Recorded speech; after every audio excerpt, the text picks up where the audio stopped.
What is up, guys? Today we're looking at the ultimate glow up. We all love the 16-bit era, those years where the SNES and Genesis ruled our lives. But pixel art didn't die, it just went to the gym. Today we're reviewing 10 classic 16-bit games and the modern successors that took their DNA and dialed it up to 11. Let's dive in.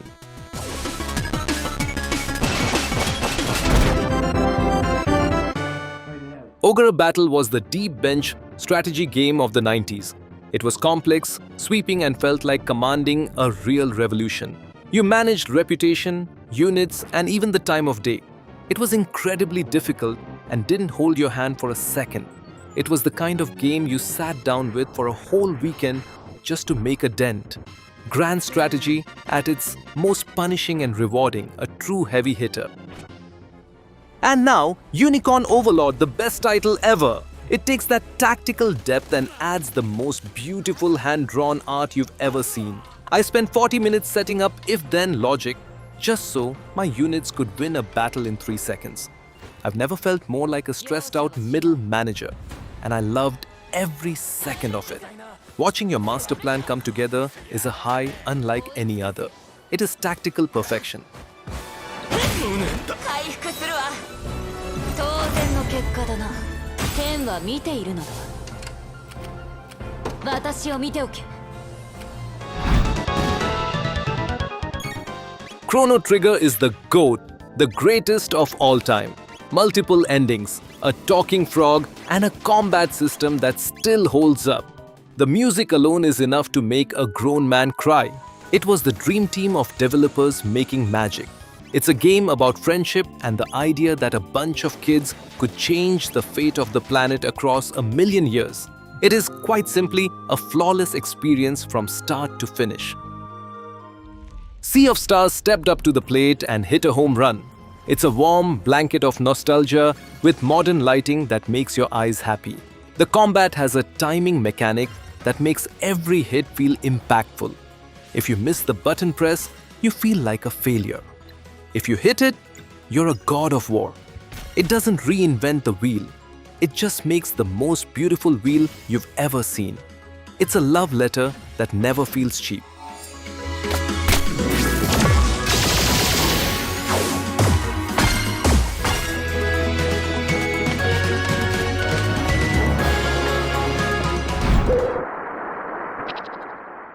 We can't forget the original Harvest Moon. It was the first time a game told us, hey, instead of killing dragons, why don't you stay home and water some turnips? And we loved it. It turned manual labor into a cozy ritual. You managed your time, fell in love with townspeople, and built a life. It was the birth of the cozy game, proving that sometimes the most heroic thing you can do is just fix a leaky roof. Then Stardew Valley arrived and conquered the world. It's the ultimate just one more day game. It's funny how we work 8 hours at a desk, then come home and spend 4 hours doing digital labor on a pixel farm. Eric Barone really convinced us that pulling weeds at 6 a.m. is peak happiness. It's a magic trick.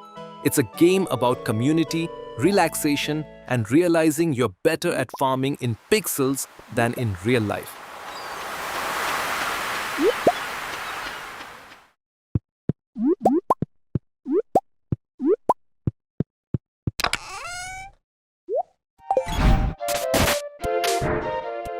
Secret of Mana gave us bright colors, incredible music, and real-time combat that felt like a dance.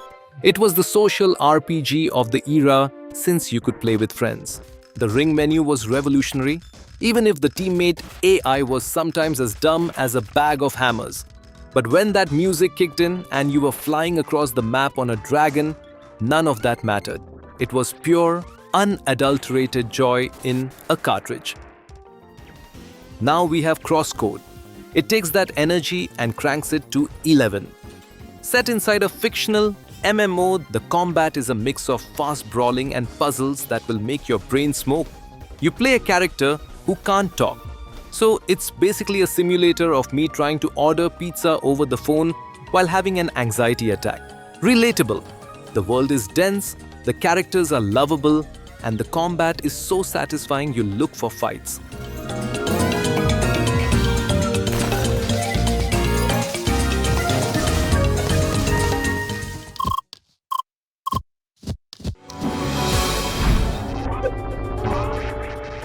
If Super Metroid is the mother of the genre, we are all her children. The atmosphere on planet Zebes was unmatched. It was lonely, scary, and technically perfect. The way it taught you to play without a single tutorial box is still studied today. You weren't just playing, you were exploring an alien ecosystem that felt alive. Every power-up felt like a hard-won victory against a world that desperately wanted you dead. Then came Axiom Verge. The craziest part? It was made by just one guy. It captures that alone on a planet feeling but adds a glitch gun that lets you corrupt the world to find secrets. It's the only time breaking the game is a feature and not a bug.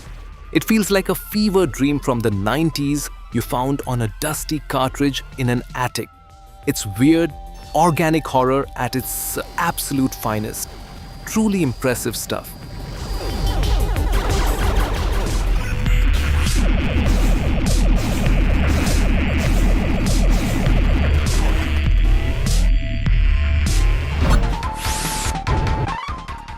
Live Alive was the weird kid who did the anthology thing before it was cool. You had 7 characters in 7 time periods from prehistory to a sci-fi horror story on a spaceship. It was experimental and way ahead of its time. The way the stories converged in the finale was a stroke of genius. It proved you didn't need one single protagonist to tell a grand, cohesive story that spans across eternity. Then Square Enix gave us Octopath Traveler. They invented HD 2D, which is just fancy talk for making pixels look better than my actual vision. It's massive and grand. I love this game. But explaining why a literal thief and a prim scholar are best friends is like explaining a fever dream to your grandma. Just roll with it. The combat is snappy, the music is world-class, and it captures that grand journey feeling perfectly.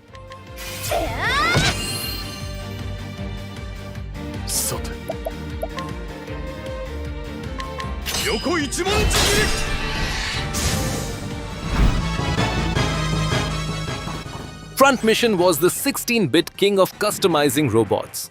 It was gritty, political, and had more menus than a 5-star restaurant. If you liked mechs, this was your church. You managed every part, from the legs to the missile launchers. Every limb blown off felt like a personal loss.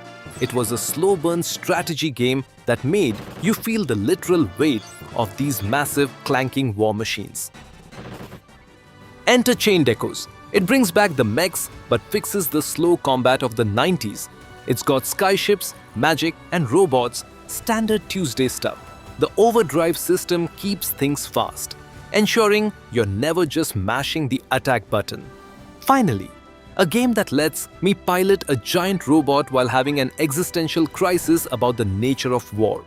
It's a modern masterpiece wrapped in a gorgeous retro coat of paint.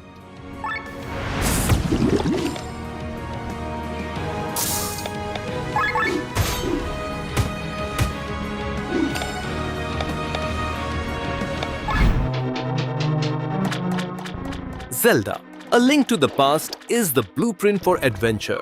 Explore a dungeon, find a hookshot, save the world. The dual world mechanic between light and dark was mind-blowing for the time. It's simple, perfect, and timeless. It's the reason why every time I see a cracked wall in real life, I have a sudden, uncontrollable urge to place a bomb next to it. It's not a crime, it's just Zelda instincts. Now look at Hyper Light Drifter. It took that Zelda blueprint, dipped it in neon pink radioactive waste, and removed all the talking. It's a world told through atmosphere and brutal combat. My doctor told me to lower my heart rate, so naturally I played a game where a mechanical bird tries to delete my soul every 5 seconds. It's haunting and beautiful, with a dash mechanic so fluid it feels like skating on adrenaline.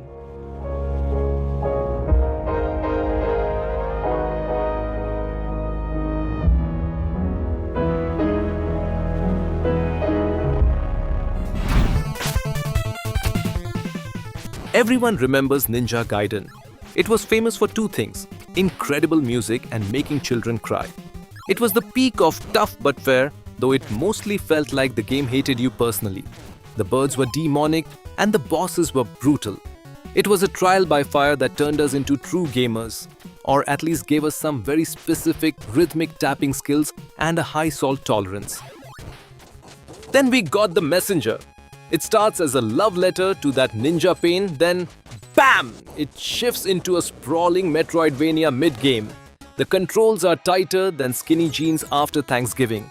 But the real star is the shopkeeper. He's funnier than most stand-up comedians and will roast you for dying. It's a masterclass in respecting the past while subverting every single expectation you have. Plus, the music absolutely slaps.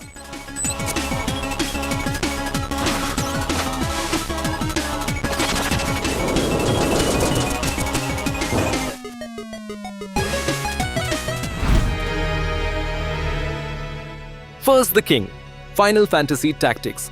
This game taught us that political intrigue is cool, but understanding the bravery stat without a guide is a nightmare. It was slow, Shakespearean, and glorious. You spent hours in menus just to change a hat. But that perfect flanking maneuver made you feel like a tactical genius. It proved 16-bit sprites could carry more emotional weight than most live-action movies. Then comes Symphony of War. It takes that tactical addiction and scales it up to an army level. Instead of moving one guy, you're moving entire squads. It's like Tactics had a baby with Fire Emblem that really loves spreadsheets. It's the only game where I feel like a legendary general right up until I accidentally send my healers into a spear fight. Rest in peace, Brother Thomas. Your sacrifice was noble, even if it was my fault. For my people, for my homeland.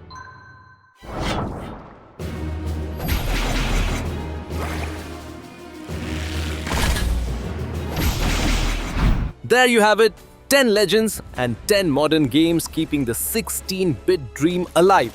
The pixels might be small, but the experiences are massive. Which one are your favorites? Let me know in the comments, and don't forget to like and subscribe before a boss with 3 health bars finds you. See ya!